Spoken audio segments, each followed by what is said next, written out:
Hi, welcome back to DMEXCO 2018.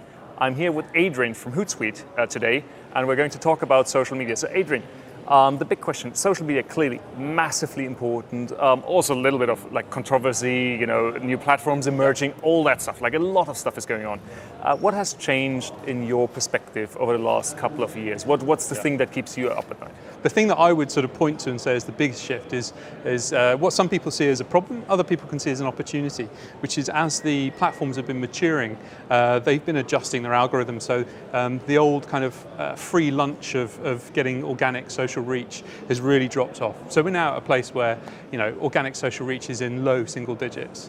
What that does mean though is that as marketeers we can now be really smart about not necessarily only focusing on the audience we have, but the audience we want. So, using smart social listening to look at the conversations out there. Who's influential in a particular topic around your product offering?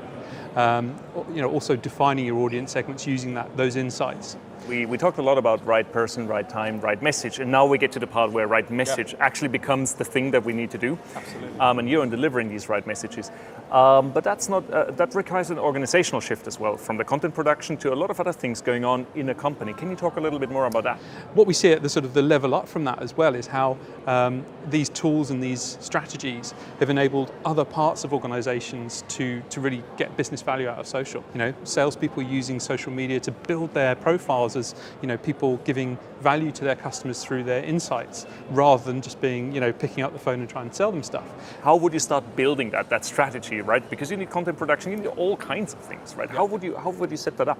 I think what we see with maybe more sort of socially native startups is the social media person is no longer just the person doing social media. They're almost that center of excellence, the people that are helping other people in the organization get value from social media. And to me that's a really powerful shift, that it's no longer like half an intern posting on Twitter, and then maybe every month they're doing an Excel spreadsheet report of how many followers they've got.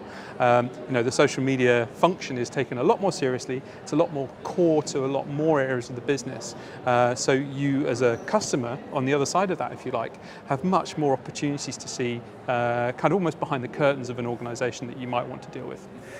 Do you have any recommendations in setting up KPIs for social media based on these business goals? Are there some that work better or Yeah, it's actually quite a big thread of work that I work on. I tend to sort of almost look at it from the other direction. Start with what your company exists to do. What does your chief executive care about? What do your shareholders care about? And then how do you figure out how you can influence those using social media and build out your KPI framework from that top down, rather than looking at what the platforms can provide and then kind of figuring out how to make sense of them. And I feel like that's a much stronger way of doing it. And then taking those KPIs, putting together in a way that makes sense for the most senior stakeholders that are relying on those numbers to make better business decisions. Fantastic. Thank you very much for talking to us. Thank you. It's been a pleasure. Absolute pleasure. Enjoy DMEXCO. Cheers.